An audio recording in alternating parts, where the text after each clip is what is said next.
when I die in heaven, there's no more opportunity to build something new or like create something or win. Like that, those concepts like go away in heaven.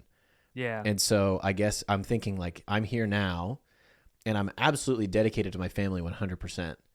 But like my family will be with me in heaven, Yeah. And then it's like this part of my life, like the creating something, the winning, the competition, the building, Yeah. the whatever. It's like I watch the race car guy and I'm like, I'm never going to have the chance to do something like that, like ever in eternity,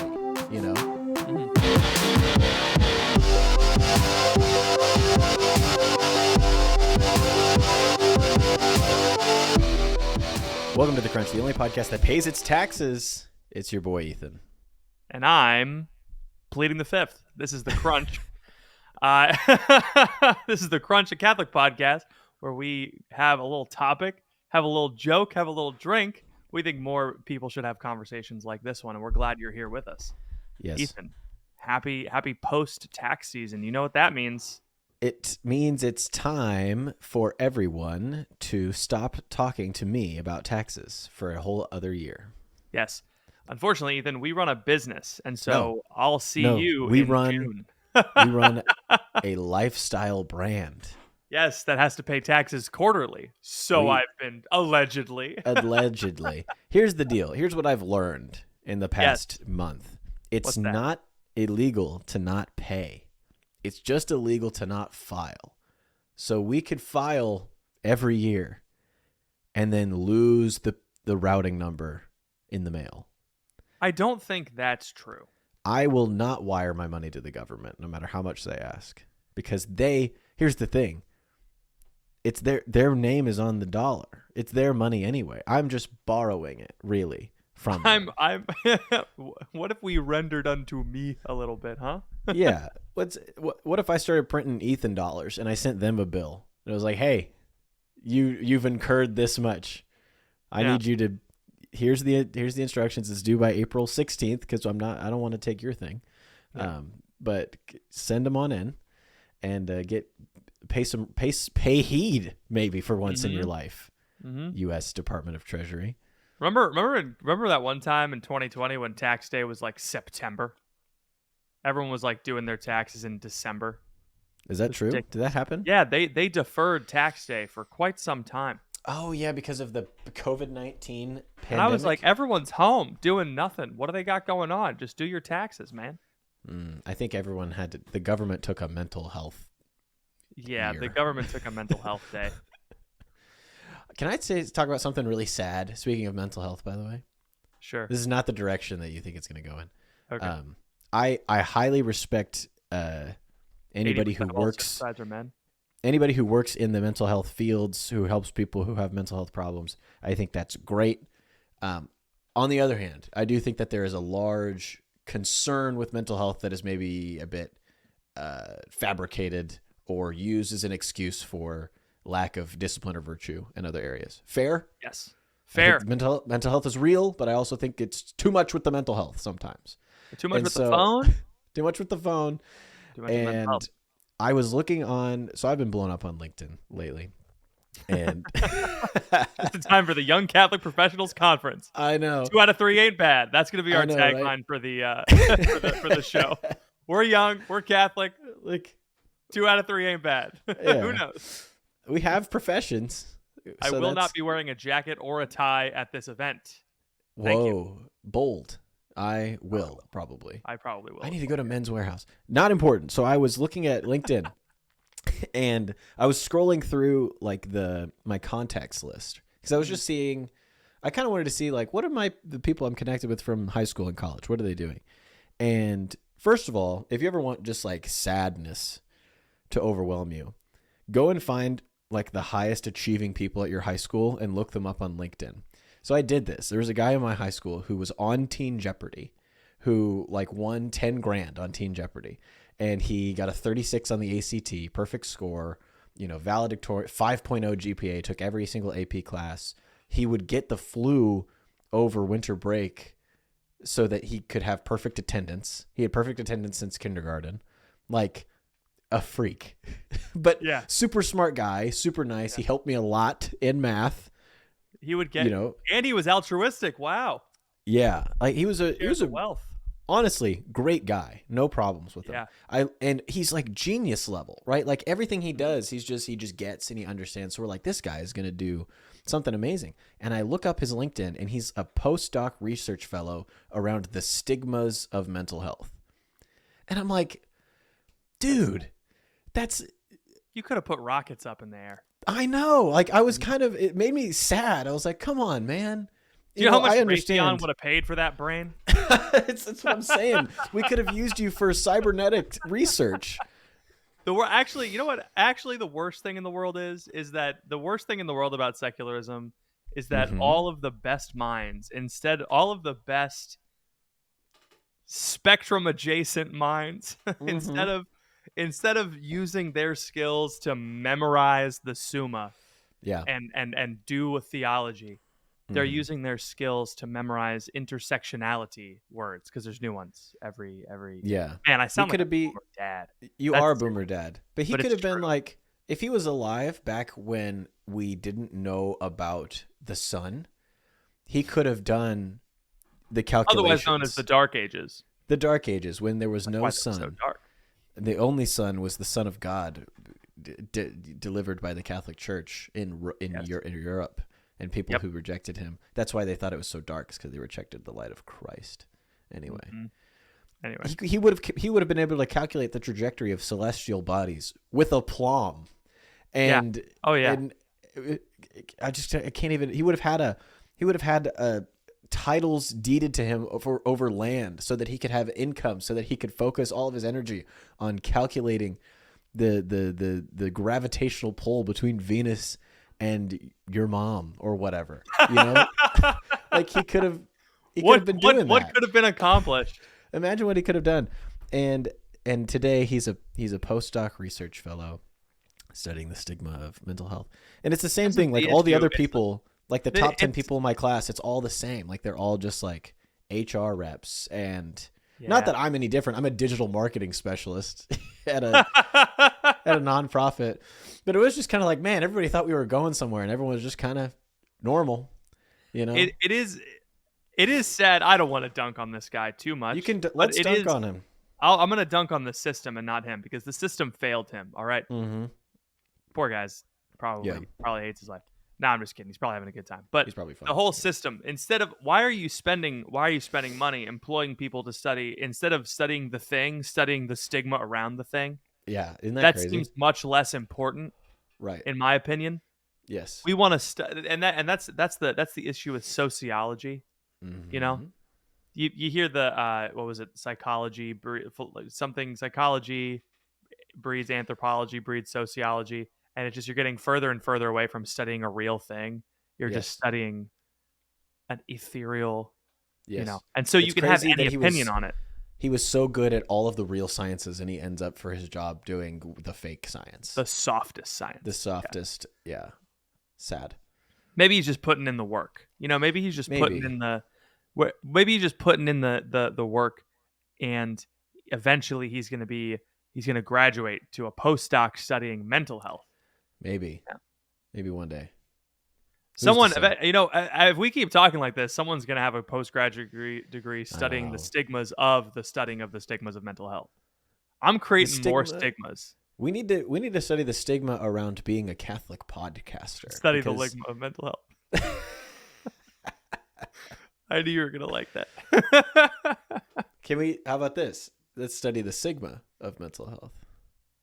And then let's study the delta of mental health, where like the difference between, No, I was thinking like a base Chad. Sigma. The sigma of mental health is the guy who's like, I'm sorry, I don't care. And they just kind of move on. Yes. That's me. Am I a sigma? I used to have a boss who would say things like, I understand that you're upset, but I can't take that into consideration. And I was like, that's pretty good. Yeah. That's pretty good. Try to use that on your wife, and you'll be sleeping outside. Did you try? Did you say that to Phoebe?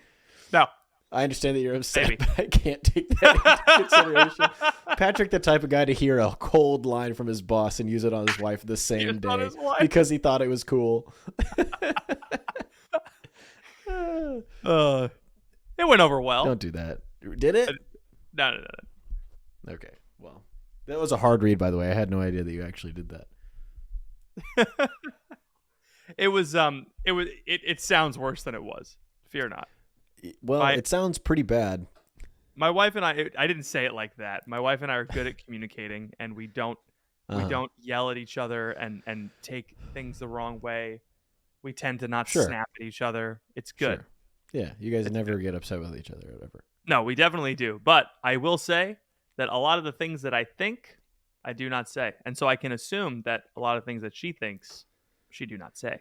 Which is one thing in marriage that I've learned, is that just because you think a thing does not mean it's true. Yeah, I've learned that in something. I've learned that in podcasting as well with you. Oh, yeah? You make me think a lot of thoughts that I don't say out loud. Yeah, really? Yep. I think a lot of that's the opposite lesson that I've learned in podcasting. Yeah. The lesson I've learned in podcasting is say everything you think. Yes. Yes. Have you ever listened to someone's first podcast? I've listened to ours. You've listened to, I mean, I know you've, but I mean, that was like, you must have listened like 7.5 years ago. Yeah. I have listened to other people's first podcasts. You go back to Catching Fox's first episode, whew, or Pints with Aquinas first episode. Yeah. Or I'm trying to think of other shows that are well known. I love listening to a first episode. Yeah. Because you never know. You're like, this is a person who's only ever listened to podcasts. It's their fresh take on what it is. And you don't know if they're going to keep doing it. You don't know if they're going to stop. But you're like, I listened to someone's first podcast and I loved it. It was great. They were making points about everything. And I was like, they had so many good points, and I'm excited to see where this podcast goes. I'm not gonna tell you what it is yet. A lot of build up for a lot of nothing there, Chief. There's a new Catholic dating podcast on the scene. What? LinkedIn. Hold on. Yeah. What the hell are you talking about?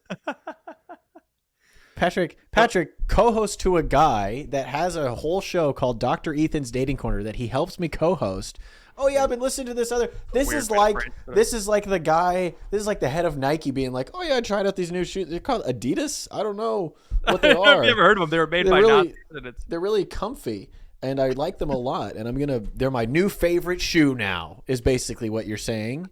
You have a new shoe that you like.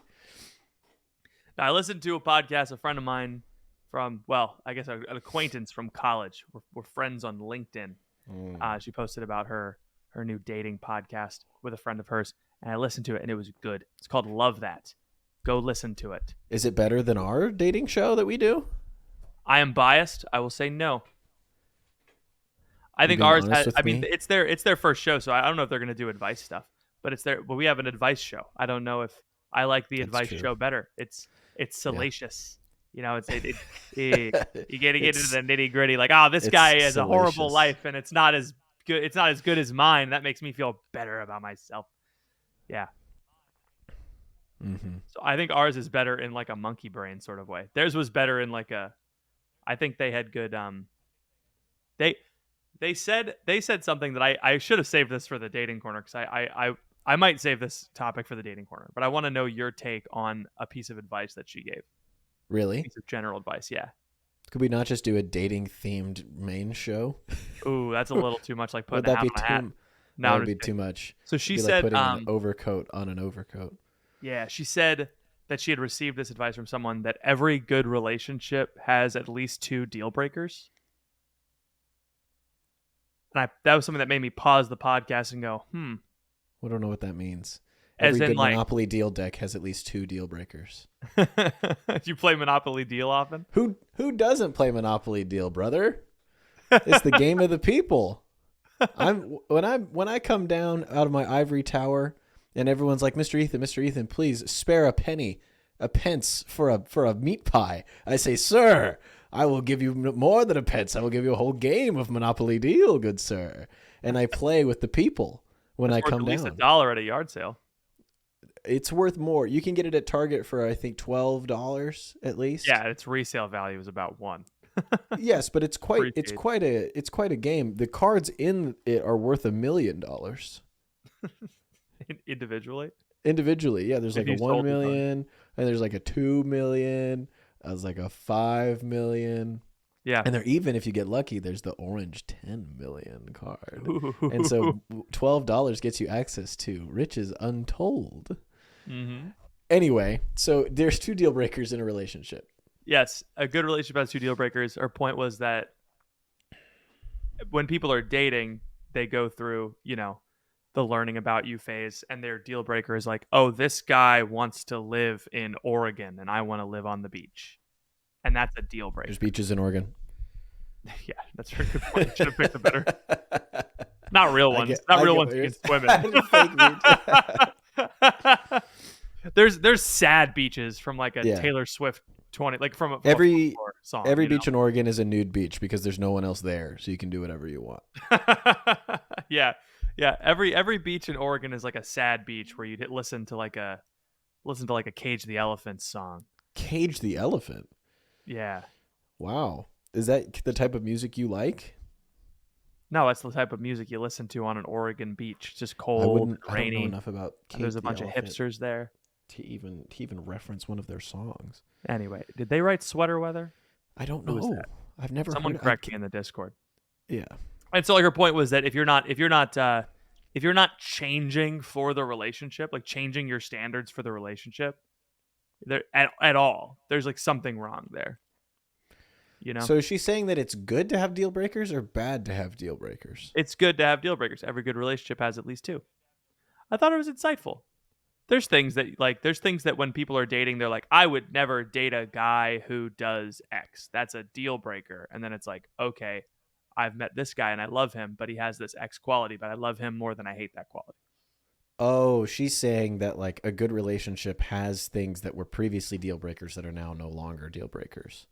Yes.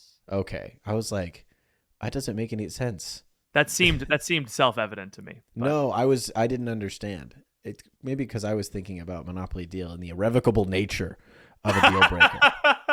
You can't if you have the deal breaker card, your turn's over. Your turn's over unless you have the just say no, which in fact, then I have the just say no and I can renege your neg. And it's quite a time. I thought it'd be funny to have like an Uno reverse card in your car.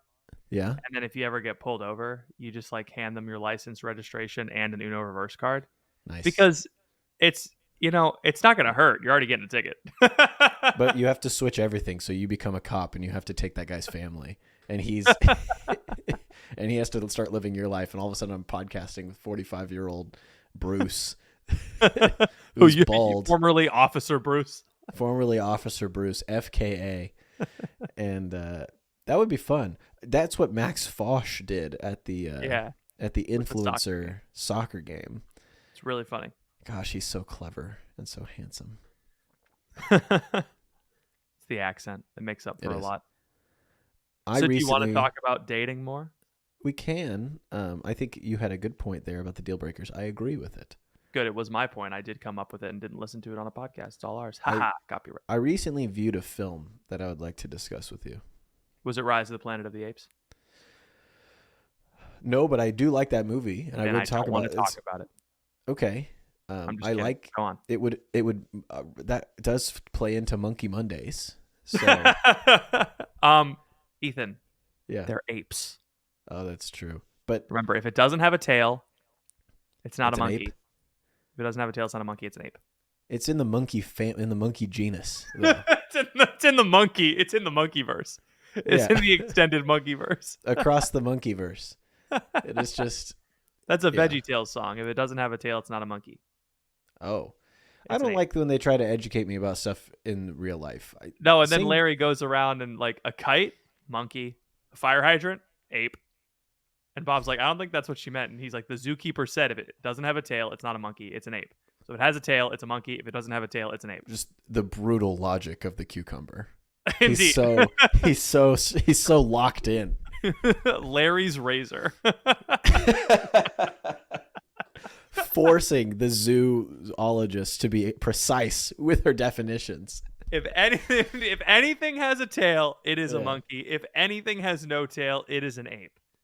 If Larry brought that kind of attitude to, I don't know, theological discussions, maybe he would be Catholic. Larry is Catholic. We saw that episode, remember? Oh, you made a reel about that. Yeah, the AI Larry. People. I saw a film recently.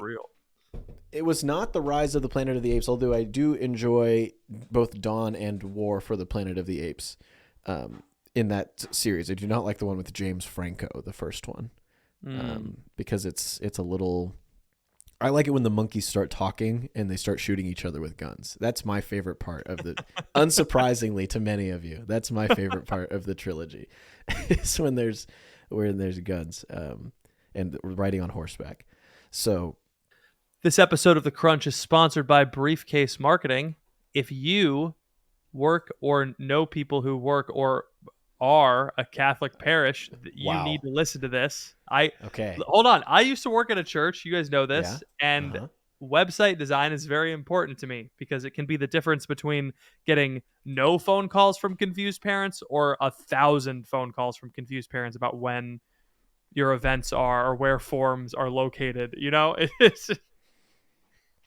It's dangerous. I've never worked in a parish, but I have used many parish websites where I've spent, it's like with a machete in the African jungle trying to find the mass times. And I think we've all had that experience. Yeah. And they're not updated.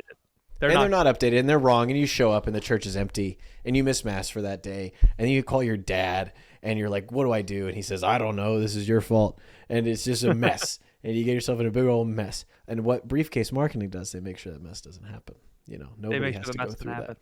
Yes. The Catholic Church, as you know, Ethan, needs beauty in all of its areas, in the physical world, but also in the digital world as well. And they focus on That's why I post pictures of myself online every day. And that's why I consume those photos. Indeed. I make sure to consume them every time. But, you know, it's hard to know exactly what a good website looks like, especially if you're not a pro. There's a je ne sais quoi about website design. You know what I mean? Where like something that Deacon Steve, I know many Deacon Steves, wonderful people, but something that Deacon Steve thinks looks great is actually super hard to navigate and is obscene. But see Dan over at Briefcase Marketing, he knows what looks good and is easily usable by old people and toddlers alike. Yes. And the nice thing is he's got experience. This is not just like a startup guy who doesn't know what he's doing. He's worked with small Catholic parishes all the way up to $250 million companies. So this is a guy who has a ton of experience and knows what he's doing. He's going to be very professional. He's going to set up your website. He's going to help you walk through it. He's going to maintain the website for you, do everything that needs to be done so that the people that just want to know when Mass is and just want to know where the fish fry is located on the parish grounds can find that information quickly and easily. I want to give you an example of something that he did for a parish in Ohio that he can do for your parish. So if you want this at your parish, just, you know, I'll give you a call to action at the end. Go to thecrunchcast.com/briefcase actually to sign your parish up. But St. John Cantius had this old website that was just awful. It needed an update. It was one of the most beautiful churches in its area, but no one knew that because the digital footprint of the parish was ugly. And so Dan came in and he provided a professional photographer to capture the church. The photos were used across all marketing material, including the website. He designed CTA buttons to get people to sign up for events all throughout the website, so people that are thinking about joining the parish could join and actually become a part of the community. And since that launch, they've received nothing but positive feedback from website visitors. They had an easier time navigating it. There more people were able to show up to parish events, and they were able to quickly send updates without those spammy pop-ups you see sometimes on websites. So if your parish is having that problem, that's the problem that Dan can solve. So go to thecrunchcast.com/briefcase, fill out a quick form, and Dan will get in touch with you, see how he can help you. It might be a big project, small project, whatever you need. Email Dan. Well, not email, sorry. Go to thecrunchcast.com/briefcase. Professional podcaster, this guy right here. Thecrunchcast.com/briefcase, Briefcase Marketing. Thank you so much for sponsoring this episode of the crunch. I saw a film called Ford versus Ferrari. Have you heard about this? Oh, that's right. Yes. Have you heard about this film? I heard about it from you yesterday. Have you ever seen anything about it ever in your life? No. Well, the story is actually really, it moved me in a way that I was not expecting. So, in a way that a car, like not in the usual way that cars I didn't get it did not move me in the sense of transportation. It moved me in the sense of emotion. I find cars moving as well. Okay. That's it for me. Sorry, it's just kind of funny.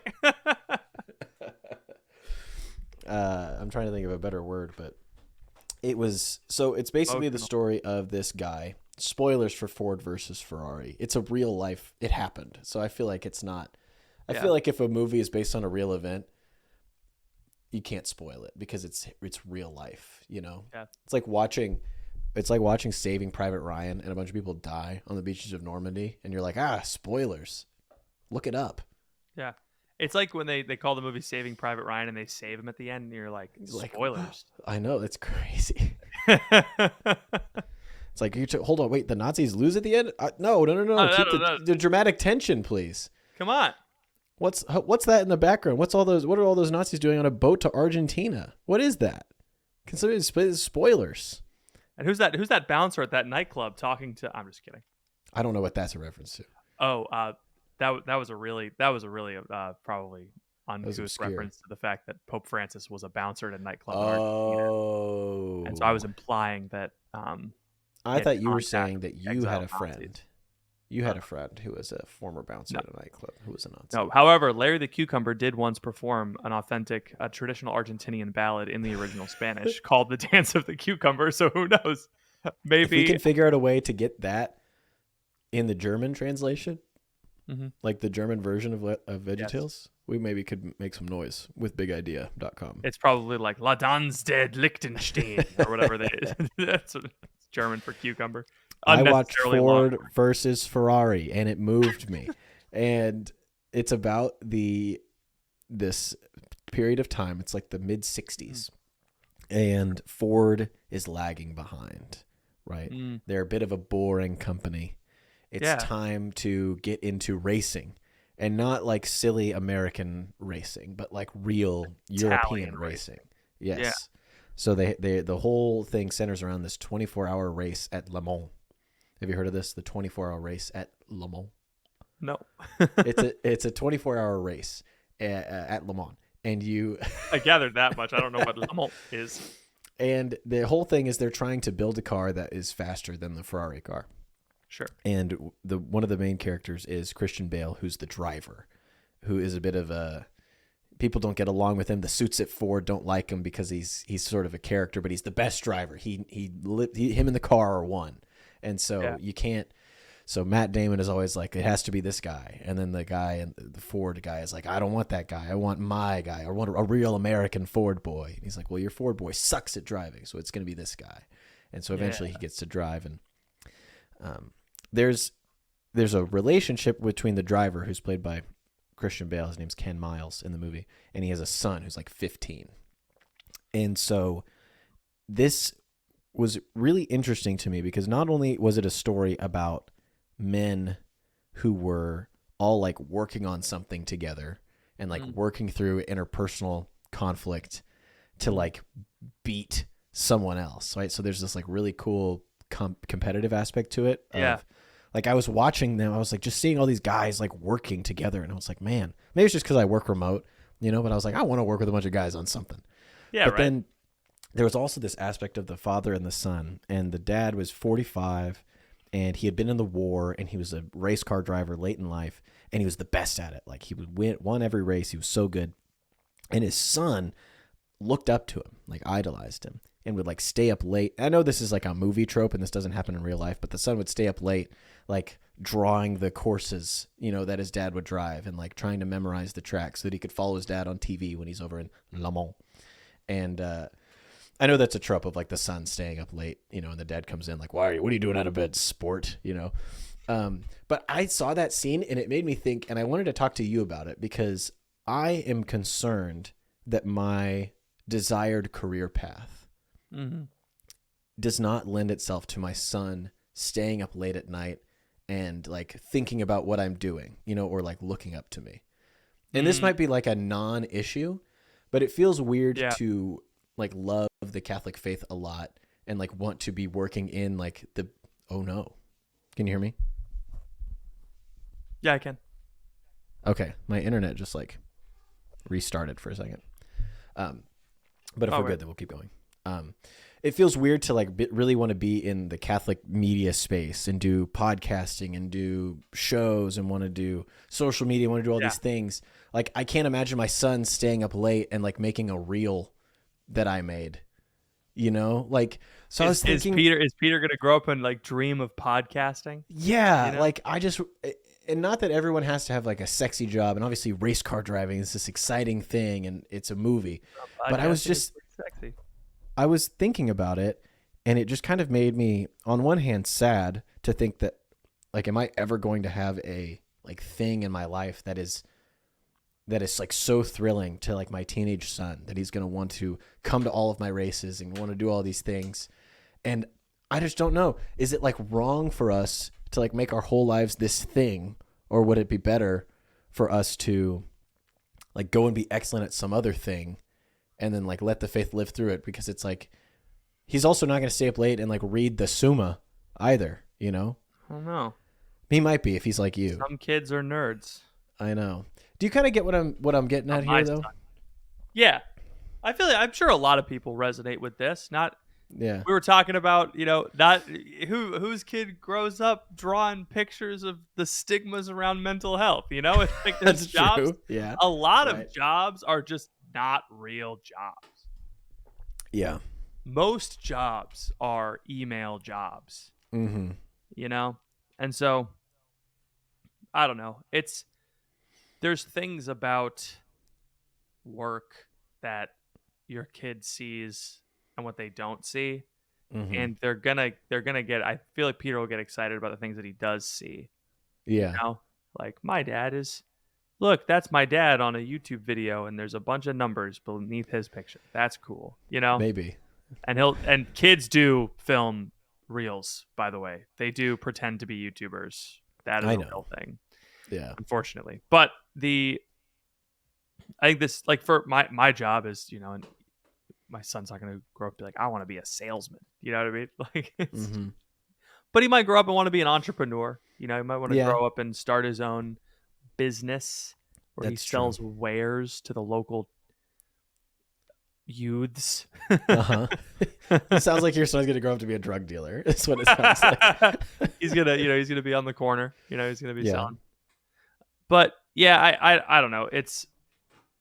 I guess I'm not too worried about it because it's just the reality. Like, I mean, it's somewhat, it's not too late, but it's not something that I desire to develop a skill that's very flashy and like race car driving or I don't know, gardening. I don't have the desire to get that skill yet. But I'm sure once you start, like, I don't know, the things that Peter sees you do is like fixing the backyard. Yeah. And he's going to want to help you do that because he thinks you're cool. Yeah. I guess I have this weird, Emma and I were talking about this the other day. It's not that weird, but I have a pretty strong competitive drive. And so hence me getting all defensive when you said you listened to another podcast that was about that. Ethan, it's okay. We've been doing this for 7 years. Yeah. At a certain point, we have to admit that we are very far ahead of people who are starting out. And no, because they're going to be new and everyone's going to be like, look at this cool new thing. Shut up, old geezers. Get out of here. I'm Ford Motor and you're a Ken Miles and I don't want you in my race car. People don't like new things. Well, they do, but they like new things. Never mind. Go on. Go ahead. I forget what I was saying because you upset me. I have a competitive drive and it feels like when I read about like sports competitions, race car competitions, business competitions even. Like I read that book about the Nike guy trying podcast competitions, get ahead with Nike.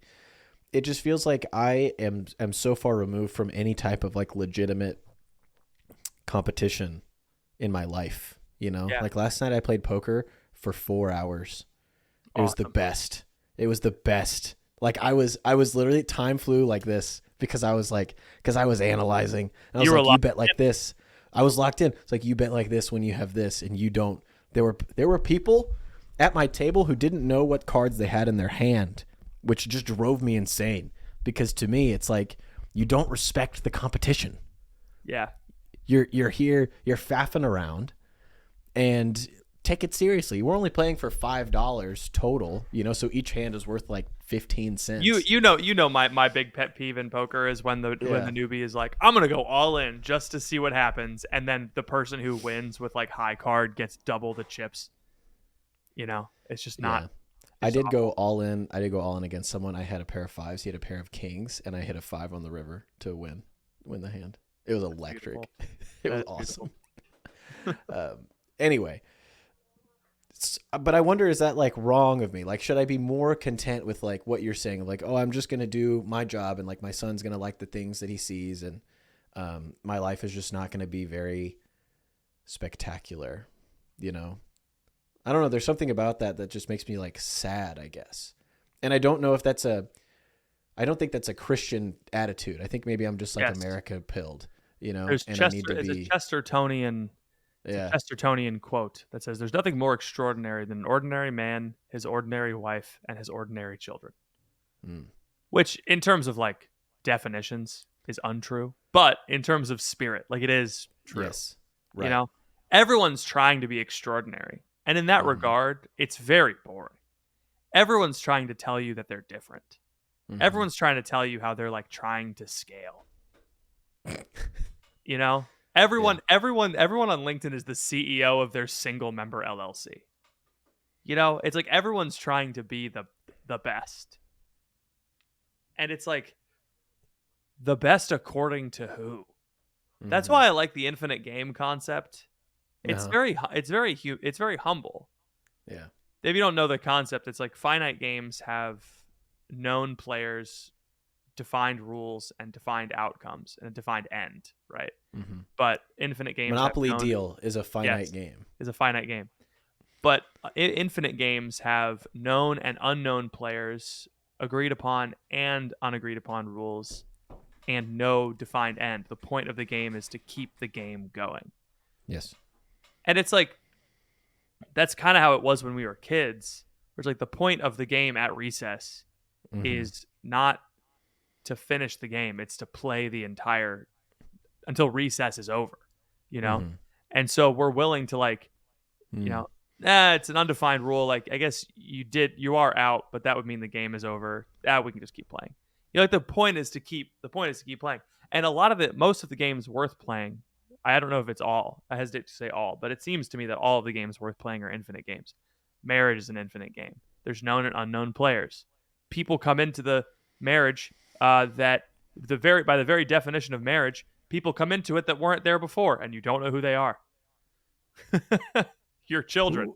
Who are you getting married to? Oh, okay. I thought you were talking about like a polygamy situation. No. You know? I'm talking about like the very nature of marriage brings in new people, you know? Yeah. It was I don't know if I told you the story of my friend's son, Gus, when we told him that Phoebe was pregnant. We were like, remember, Gus, you remember when your mommy had a baby, had Catherine in her tummy? Well, Miss Phoebe has a baby in her tummy. And he goes, really? Who is it?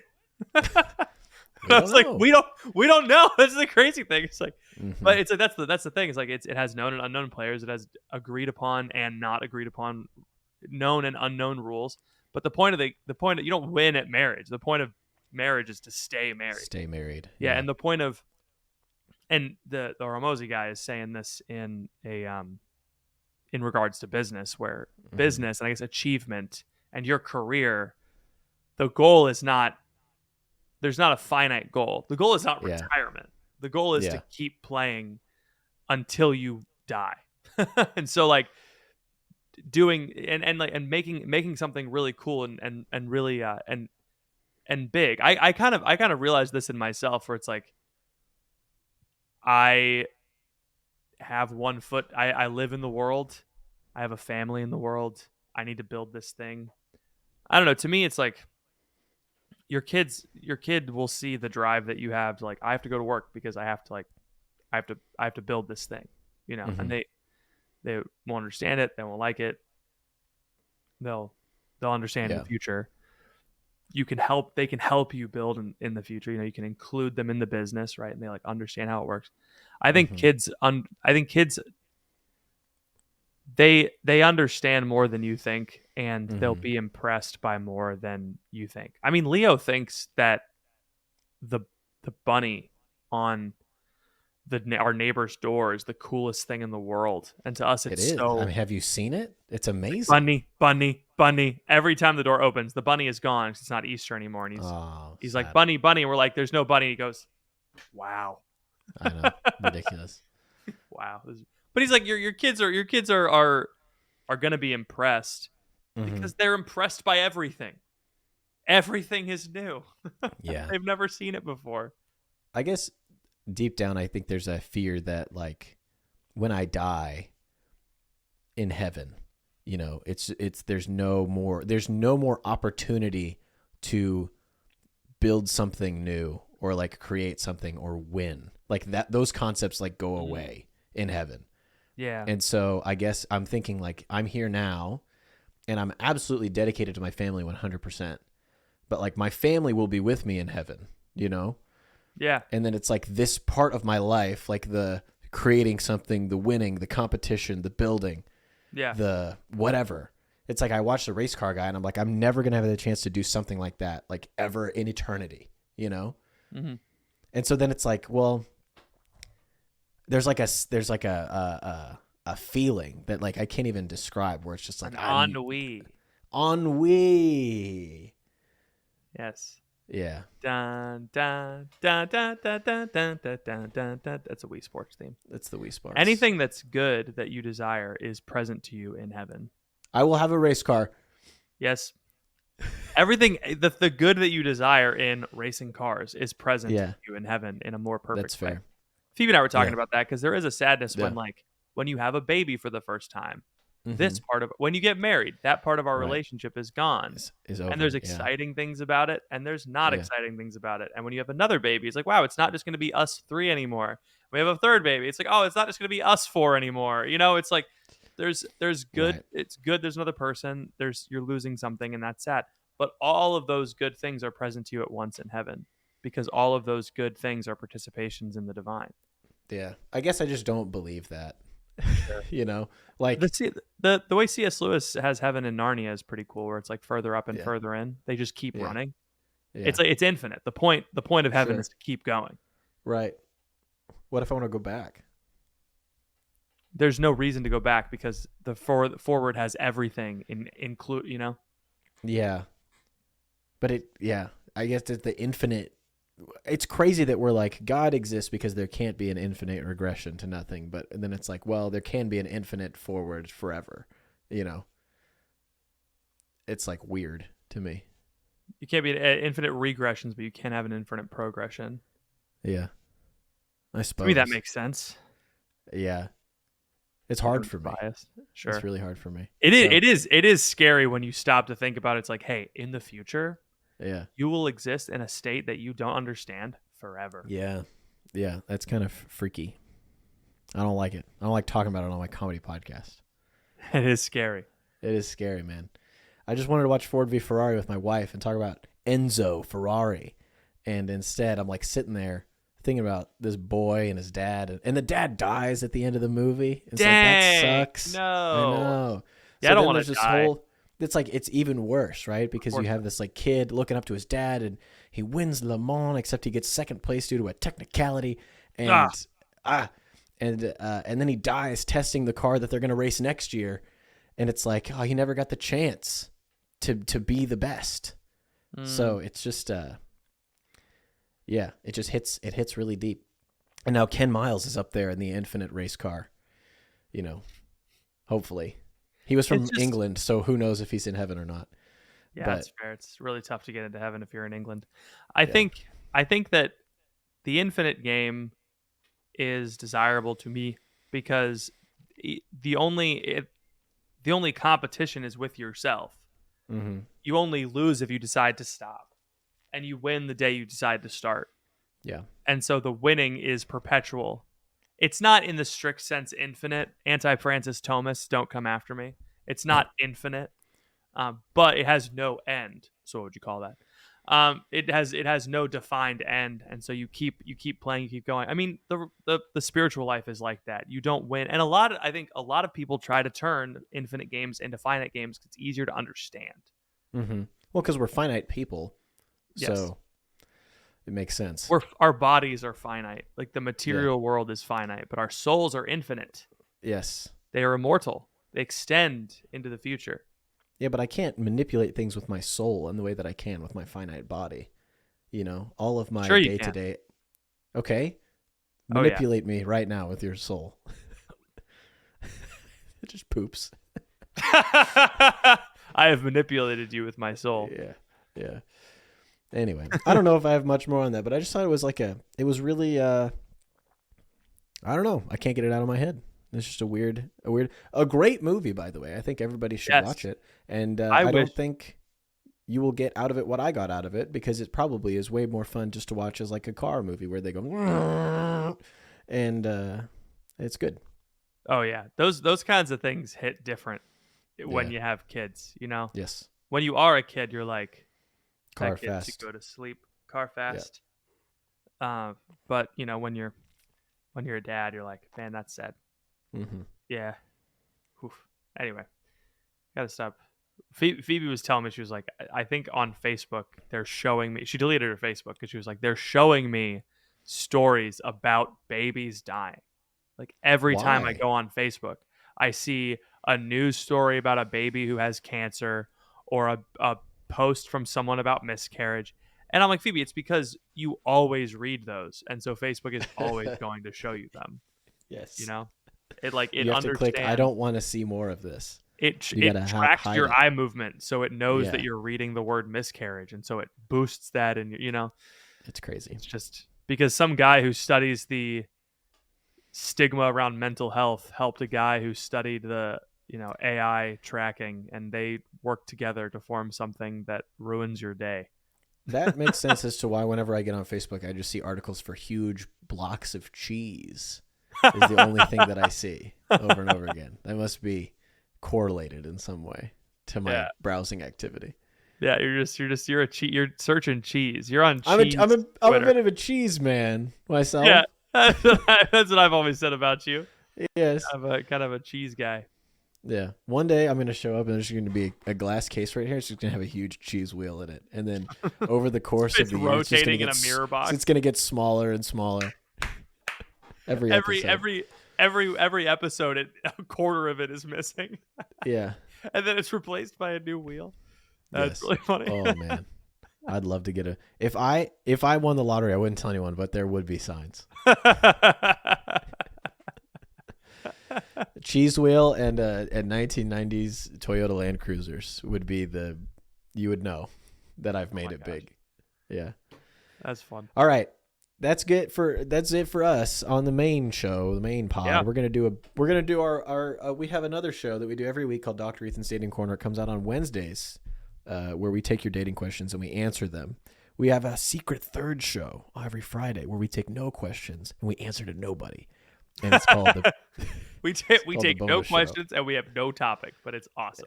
It's really fun, and some even say unhinged. Some people said that this past one was their favorite one in a long time because of how off the rails we were. So, oh yeah, if you're interested in us being off the rails, not abiding to normal discussion standards, you go to patreon.com/thecrunch, $10 a month and up to support the show. We'll get you access to a third episode every week. The third secret of Fatima is contained within that third episode. So check it out. Patrick, you got anything else for the people?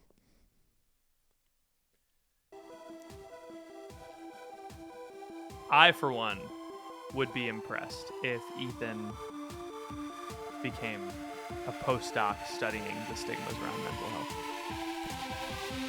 Thank you all for listening. Please pray for us. We will be praying for you, and we will see you all